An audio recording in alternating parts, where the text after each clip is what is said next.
It's September 2010. 21 is in the middle of an insanely over-the-top rollout for their first studio album, To Anyone. For that one, they released not one, not two, but three simultaneous lead singles, each one with their very own high-budget music video. And while Clap Your Hands and Go Away are in their own way very representative of YG's overall sound and aesthetics, for the purposes of this video, we should focus on Can't Nobody, the mandatory bombastic banger penned by Teddy that every To Anyone release needed to have back in the day. These days, I don't believe many remember this song fondly.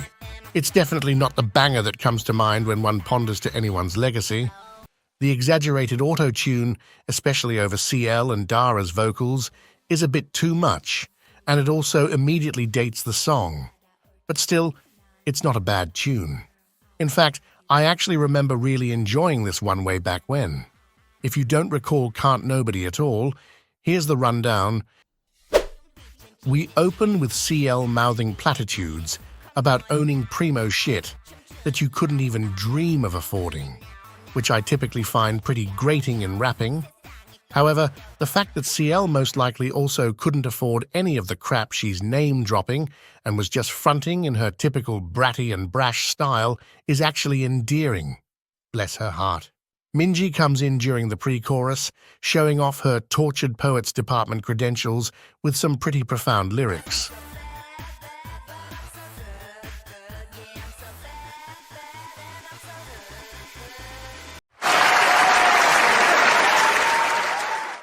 Bomb follows with a chorus that's unquestionably great and leaves me longing for a time when most songwriters actually thought a killer, catchy chorus was needed for a hit. Finally, we get Dara in the post-chorus because, well, I guess because she needs something to do. We then get another go of the whole thing without any dumb trap breaks because those mercifully weren't a thing yet. Rapping in the verses, the pre-chorus, the chorus, and the post-chorus. Then, when one is sensibly expecting a bridge and another go of the chorus, something truly unanticipated happens instead. Teddy throws convention out the window and hits us with a new section completely unrelated to anything that's come before.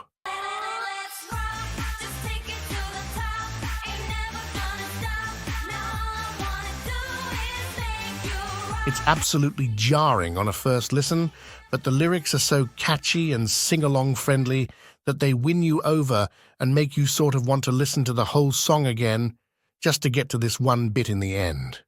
Korean music critic Lee Jong-min, reviewing Can't Nobody for IZM, felt the unity of the arrangement was a bit unnatural, and that more effort had been put into trying to make it a hit than an original song. Regarding the instant popularity of Can't Nobody, Lee remarked that he was worried about rapid aging, I guess because the arrangement choices seemed more like a gimmick than anything else. Nearly 14 years later, that same goddamn formula is still here. I wonder how he feels about it.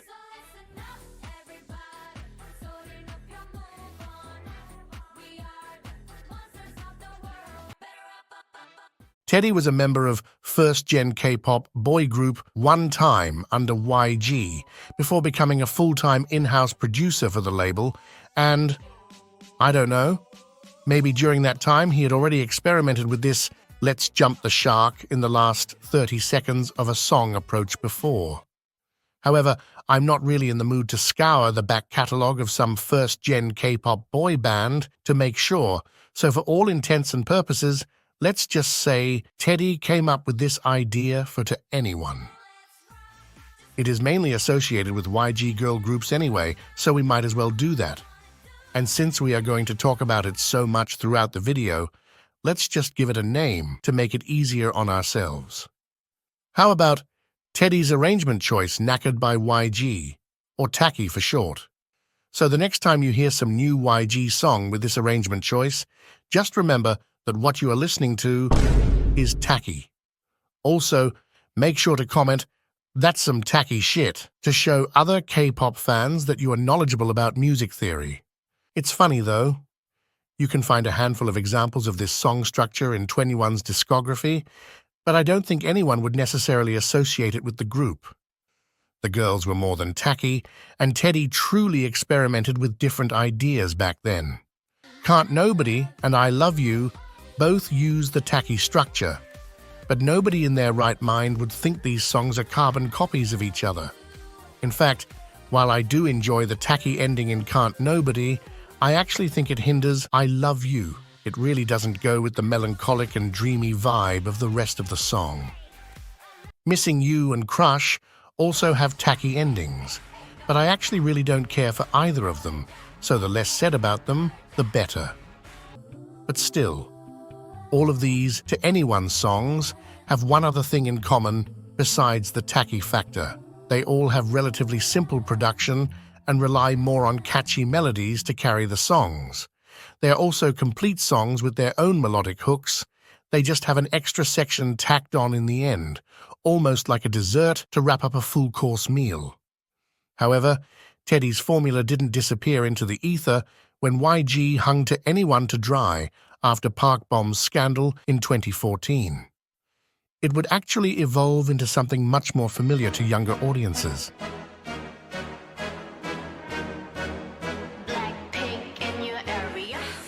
When people think of Tacky, and again, Tacky is short for Teddy's arrangement choice Knackered by YG, Don't At Me, what instantly comes to mind is Blackpink. All of their big hits from the group's Imperial era ostensibly make use of the same structure. This is not to say that the group hadn't experimented with other ideas before Tacky took over. Blackpink definitely went through some growing pains in their first couple of years. Songs like Stay are absolutely disposable. Boombaya very much feels like a To Anyone leftover. As If It's Your Last is a 21 leftover. Whistle and Playing With Fire are both good songs and could have served as a springboard for a new, more adventurous direction for the group.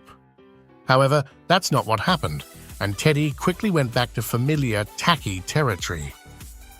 From To Do onwards, every single Blackpink comeback has made use of the tacky structure.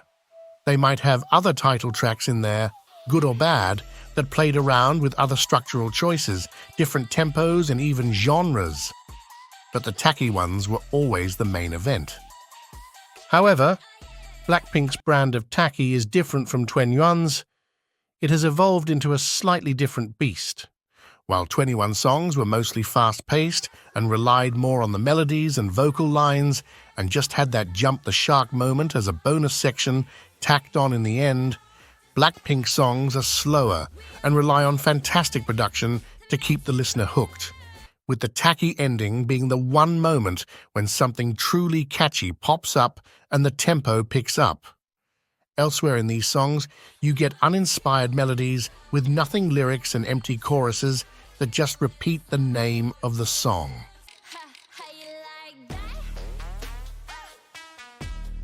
This is not to say these songs don't work on some level, because they do.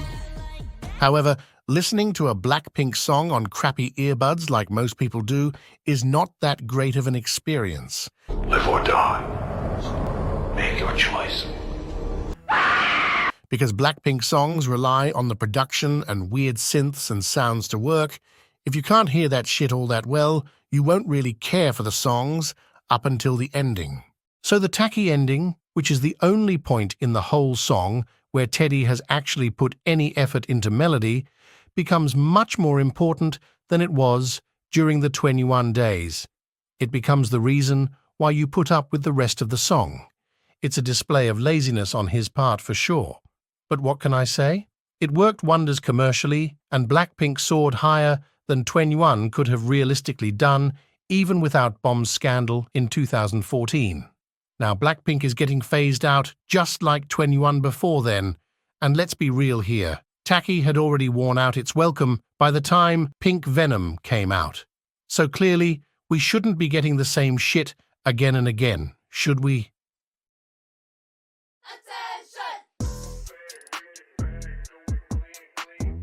Let me just start this out by saying I don't hate Baby Monster. I feel like this should be a given, shouldn't it? However, Stans can be very passionate about whatever their object of affection is, and in an online world in which most conventional media and YouTubers would rather pander to stans to keep their lights on than share their honest opinions, I feel like I need to stress this out. Whichever way I feel about Baby Monster is not a direct attack on their fans or the girls themselves. YG Entertainment should be the ones feeling slighted, if anything. Anyway, here it goes. Baby Monster is absolutely directionless and redundant. At least when marketing Blackpink, YG tried to differentiate the group from 2NE1. Sure, he did it by calling Blackpink a prettier version of 2NE1, while the rest remained the same. Despite that sounding sexist and mean-spirited, from a marketing standpoint, that's enough of a difference. 2NE1 were never marketed as sexy or cute. They were completely outside of that typical second-gen girl group dichotomy. So a pretty version of 2NE1 is bringing something new to the table. Blackpink's original name makes the distinction between groups even clearer. What's Pink Punk other than a fusion of aggression and ugliness with cuteness and girliness? CL most likely would rather die than shout for Opa, but that's not absurd for Blackpink. The group's version of TACKY also helped a bit. It's different enough. But what's conceptually different about Baby Monster? The name demonstrates a fusion of aggression and cuteness. Again. And Baby Monster's version of TACKY is the same one as Blackpink's, just worse. And that's on the production for sure.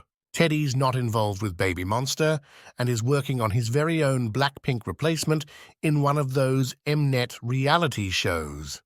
So, what we are effectively getting is a YG committee trying to replicate the TACKY structure without knowing the inner workings of said structure. Batter Up fails because its production isn't up to par. Teddy made this sort of funeral pace tough girl nonsense work because the backings were so interesting that they carried the songs. The backing isn't that great on Batter Up, so the vocal lines have to carry the song. But they're boring as well, so you're left with a package that looks and sounds like the product of a B-tier agency that doesn't really understand what they're trying to emulate, with the catch being that we are talking about the same agency that made Blackpink in the first place. The TACKY ending is beyond cheesy as well, but if it weren't there, this song would honestly have nothing going for it. You could make a bingo card out of sheesh before even playing it. It is a bit better production-wise, I'll give the songwriters that.